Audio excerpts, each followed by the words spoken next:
Algeria recently recalled its ambassador to Paris following insulting remarks by French President Emmanuel Macron that disparaged the history of Algeria and its state institutions. The Algerian president has responded to the outburst by Macron and demanded France's total respect for his country. Le respect total de l'État algérien. La France devrait oublier que l'Algérie était autrefois une colonie. Aujourd'hui, l'Algérie est forte grâce à la puissance de son armée et à son peuple courageux. L'histoire ne peut pas être changée et nous ne pouvons pas changer l'histoire juste pour faire plaisir aux autres. Hello, I'm Mubarak Kenya, and a warm welcome to another edition of Africa Today, a program which gives an alternative view on events taking place in Africa. This week's edition is focusing on the ongoing tensions between France and Algeria, following insulting remarks by French President against the North African country.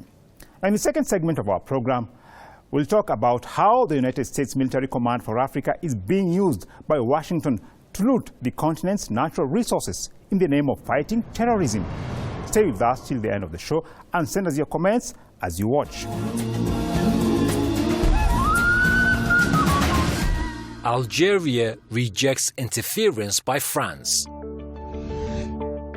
Tensions between France and Algeria have continued to rise following remarks by French President Emmanuel Macron on the North African country's colonial past. Macron reportedly argued that the official history of Algeria has been rewritten not based on truth, but based on hatred against France. He also went on to question if there was an Algerian nation before colonization. Now, in an interview with Press TV, the Algerian foreign minister responded to the insulting remarks by Macron. What was said about Algeria had the opportunity to respond to it. We reject any interference in our domestic affairs. We don't accept value judgments on the formation of the Algerian nation. Algerian nation is an old one, deeply rooted in history, a nation that has contributed significantly to the prosperity of the region, the Mediterranean region, that has cooperated very, very efficiently and substantially with Europe, including France. Algeria has had diplomatic relations with France as well as with a number of other European nations. So we are at ease. All what relates to history, Algeria is a nation like any other nations, and therefore we don't think that that should be subject to any questioning or any debate. Well, for more on the France-Algeria tensions, we contacted Raouf Farah, an Algerian activist and commentator. He's also the coordinator of Youth Engaged for Algeria and a member of the pro-democracy organization Ibtikar. Welcome to our program, sir. Thank you very much for your invitation. Now, our first question, why is the French president adopting a confrontational policy towards Algeria at this juncture? I think we should go beyond also the contextual analysis and interpret Macron's saying as basically what most politicians in France think about the relationship between Algeria and France. And I think Macron's really underestimated the grievances that could create it in France, but also in Algeria, and this is probably one of the reasons why we are here today to discuss that. Thanks for that, Mr. Farah. According to some projections, the French president is now under threat from right-wing possible presidential candidate Eric Zemmour. Macron's re-election strategy appears to try to win far-right voters by making the elections not about poverty or economic crisis, but instead about glorifying French colonialism and presenting mostly North African Muslim migrants as the enemy. And all these are linked to a strategy of Islamophobia. The Algerian foreign minister responds here to speculation that Macron's outbursts are related to the upcoming elections in France. There are a lot of analysis. I'm not a journalist to enter into speculative area, but I read what you read, I read what you say as journalist, and I am very much interested in understanding all the situation, and I certainly believe that all of the factors that are being mentioned by the media have certainly their role in the situation and in the crisis which was created. I'm not in a position to assess which of the relevant principles have played a stronger role than the others, but one can intellectually consider that all of them can be relevant in the motivations, but it's not up to me to determine the motivations of a particular person. Now, do you think there is a link between the insulting remarks by Macron against Algeria and next year's elections in France? Yes, I think there is definitely a link. The organization of presidential elections in France always brings the question of the tensions relationship between Algeria and France. But I think it's not the only factor one should take when analyzing what Macron has said. I think Macron's decision is really, Macron's saying is really shows what many politicians in France think about the history of the countries in Northern Africa, and they see the adventure of colonialism as, to a certain extent, an enlightenment that brought, to a certain extent, again, civilization to the region. In another move to protest the patronizing remarks by Macron, Algeria closed its airspace to French military planes. This will complicate military operations by France in the mineral-rich Sahel region, where Paris claims is fighting terrorists. Contrary to these claims, it's believed that the French army is in the Sahel to protect the country's economic interests in a region rich in uranium, gold, oil and other minerals. Mr. Farah, what's your take on the reaction by Algeria, including closing its airspace for the French military following the remarks by Macron? One should know that Algeria opened its airspace to the French mission, not Barkhane, but a mission called Serval, which is the ancestor of the Barkhane operation. And since then, the Bouteflika regime from 2013 until his end in 2019 didn't really put an end to that. So I think the Algerian regime took advantage of this very tense situation between the two countries to take a step back on what was at that time a controversial decision. And I think after Macron saying it's pretty much normal to see that the Algerian ambassador is called back in his countries. Now, Turkey's Foreign Minister Mevlut Cavusoglu has slammed what he termed as Macron's extremely wrong and populist comments on Turkey and Algeria over colonialism.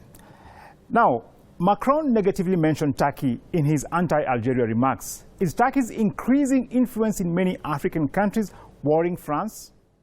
It reflects the sort of leadership competition between Turkey and France when it comes to the Maghreb. And that's not only limits to the economic aspects, but also to the diplomatic aspects, to the geopolitical aspects of this bilateral relation between Algeria and Turkey. Here I have in mind the Libyan question, where Algeria is increasingly involved as one of the most important actors of the region. And Turkey is also pushing Algeria to be on her side on that matter. And France is having a very different position when it comes to the Libyan question. So this is just an example to show that there is clearly a competition between France and Turkey, and Macron's saying are immediately related to that. Some analysts believe what is happening between Algeria and France is inseparable from the severing of relations between Algeria and neighboring Morocco, which normalized ties with the Israeli regime and betrayed the Palestinians. Is France pressurizing Algeria on behalf of the Israeli regime due to the move by Algiers to block the regime's observer status in the African Union?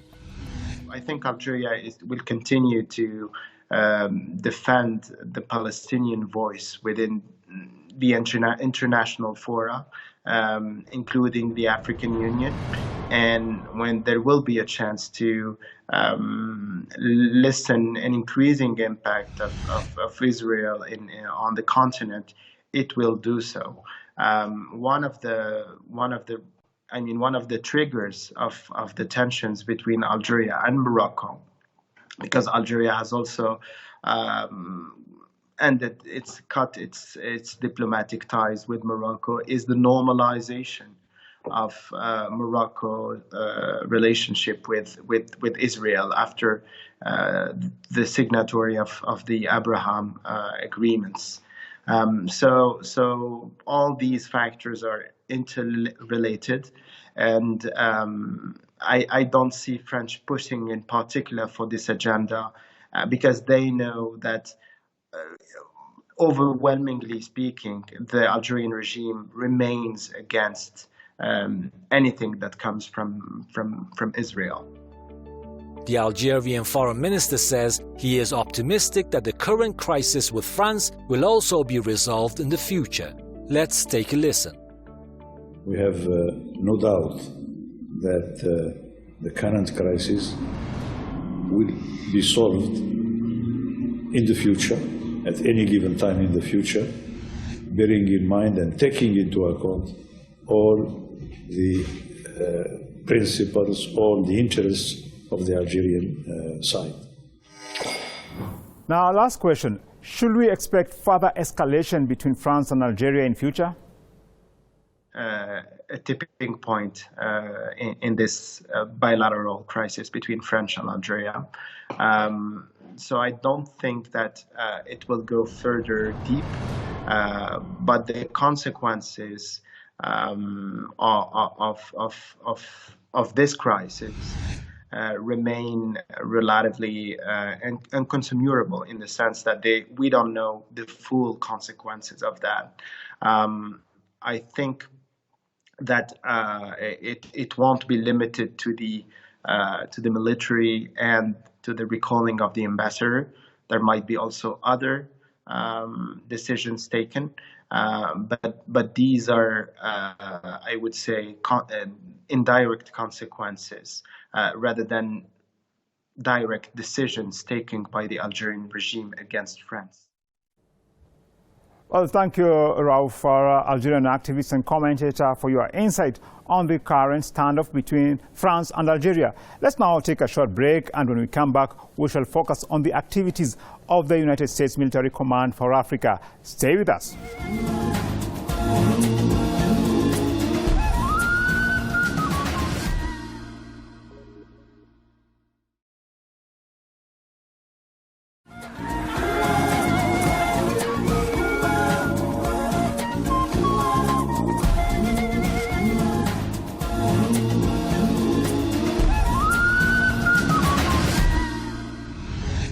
In 2008, the United States Military Command for Africa, known as AFRICOM, was established and is currently headquartered in Germany.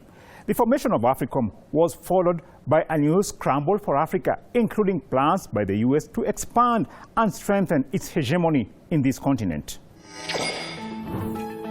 The US claims that AFRICOM operations in Africa are about counter-terrorism. However, since the establishment of this US command, Africa has seen a massive increase in incidents of violence attributed to Takfiri terrorist groups. As if that is not enough, US forces in Africa have killed many civilians while terrorists roam freely across the continent. An investigation by Amnesty International has revealed that the US killed innocent civilians during an airstrike inside Somalia instead of hitting Al-Shabaab terrorists. Amnesty says such indiscriminate attacks in which civilians are killed or injured can constitute war crimes. Targeting individuals who are not directly participating in active hostilities, indiscriminately attacking them and killing them amounts to breach of international humanitarian law, and that can amount to war crimes. Now, to discuss more about U.S. military presence in Africa, we have contacted Tunde Osazua, a coordinator for the U.S. Out of Africa Network and a member of the Black Alliance for Peace. Thanks a lot, sir, for joining us today. Thank you for having me. Now, first question, what do you think were the secret objectives of the U.S. government when it formed its military command for Africa? Well, the purpose of AFRICOM is to use U.S. military power to impose U.S. control of African land, resources, and labor to service the needs of U.S. multinational corporations and the wealthy in the United States. And U.S. military presence in Africa didn't begin with AFRICOM, but AFRICOM now formalizes that presence with better coordination and strategic focus for realizing the long-term geopolitical goals of U.S. imperialism in Africa, which includes beating out China and others in the battle for power and influence on the continent. Another objective is the long-standing effort to prevent the emergence of any independent African influence or force. And the war in the DRC is an illustrative example. The U.S. initially worked with Belgium to assassinate the first prime minister of the newly independent Democratic Republic of the Congo, Patrice Lumumba, because of the threat his leadership posed to U.S. and Western control of strategic raw materials in the DRC. AFRICOM brings this effort into the present day through military might. The U.S. has fully militarized its so-called war on terror in Africa. Many security experts in Africa disagree with this approach dictated by the U.S. as it has only increased terrorism. Despite AFRICOM announcing that it's in Africa to combat terrorism, we have since seen a rapid increase of terrorism. What could be the reason behind this? AFRICOM isn't in Africa to fight terrorism, and the U.S. military presence is a destabilizing presence. Terrorism is actually a useful pretext for the U.S. to assert its power. In that sense, AFRICOM has been a success. The United States has vastly expanded its power and influence on the continent through AFRICOM as it vies for full spectrum global dominance in the competition with folks like China and Russia. If the goal is to fight and end terrorism, AFRICOM is a woeful failure, as you've shared. The number of incidents of violence attributed to terrorist organizations have increased 5-fold since AFRICOM was established 13 years ago. But ending terrorism is not the goal. Terrorism is a byproduct of imperialism, and claims of fighting against it are used for public relations purposes. Ending terrorism and liberating Africa from the clutches of U.S. imperialism means shutting down AFRICOM and removing all U.S. forces from the continent and the world. Many innocent civilians, including women and children, have been killed during U.S. airstrikes in Somalia. AFRICOM arrogantly stated that it had not paid any compensation in Somalia for civilian casualties it had acknowledged since 2017. A Somali woman speaks here after a U.S. drone strike on a residential building.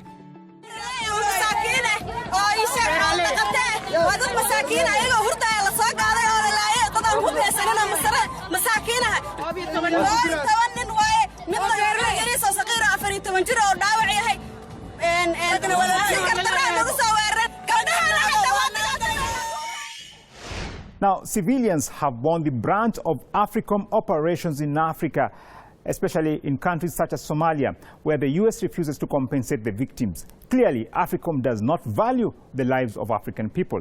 What's your take on this? The lives of millions of African people are simply bargaining chips that are played by the United States in the new scramble of Africa, which is similar to what took place in the 1880s when the colonial powers fought over which of them would dominate which parts of the resource-rich continent. In Somalia specifically, AFRICOM has caused the murder of thousands and the displacement of hundreds of thousands of people. For AFRICOM, what matters more than Black or African lives is what Vice Admiral Robert Mueller, former AFRICOM deputy, admitted is protecting the free flow of natural resources from Africa to the global market. The U.S. has also used the framework of enemy combatants to decide that a victim is an enemy without having to provide any proof. This allows them to ignore the suffering of countless civilian victims and the request for compensation, all in pursuit of U.S. interests. Now, Mali and Guinea are two mineral-rich West African countries that saw military takeovers this year. The coup leaders in both countries claimed that they want to put an end to corruption and human rights abuses. But the military officers who led the coups in Mali and Guinea had close links to the United States and France, and this has raised suspicions about other motives behind these military takeovers. In 2018, thousands of people in Ghana rallied in their capital, Accra, to protest a deal that would have given the United States military an expanded role in the country. A politician from Ghana speaks here during a protest march against U.S. military presence in his country. If you allow for a permanent U.S. military presence in our country, we have seen where everywhere there has been permanent U.S. military presence, what it has attracted. It has attracted terrorism, it has attracted destabilization, and we don't want Ghana to be destabilized. We are also saying that this agreement is lopsided, it's one-sided, there's nothing in it for Ghana apart from the dangers. Following the protests, the president of Ghana, Nana Akufo-Addo, categorically rejected claims that the United States will set up a military base in the country. Let me state with the clearest affirmation that Ghana has not offered a military base and will not offer a military base to the United States of America.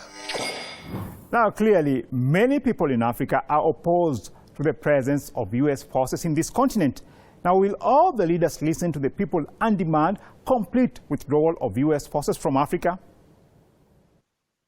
Well, imperialism is a global system that requires the enforcement of certain conditions, and that's exactly why autocratic leaders are supported by the West and Western imperialist projects. These governments are the neo-colonial political cover for the West's control of the land, labor, and markets of the colonized.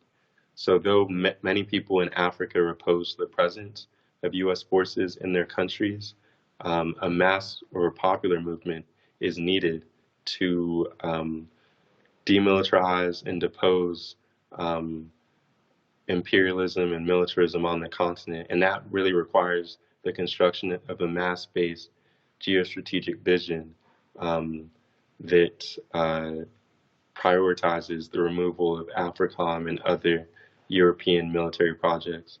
That's why the demands of the U.S. Out of Africa campaign include the withdrawal of U.S. forces from Africa, the demilitarization of the African continent, and the closure of U.S. bases throughout the world. And that's crucial in this effort. Well, there you have it. A mass movement is needed to eject U.S.-led imperialist forces in Africa. Thanks a lot, Mr. Tunde Osazwa, for your insight.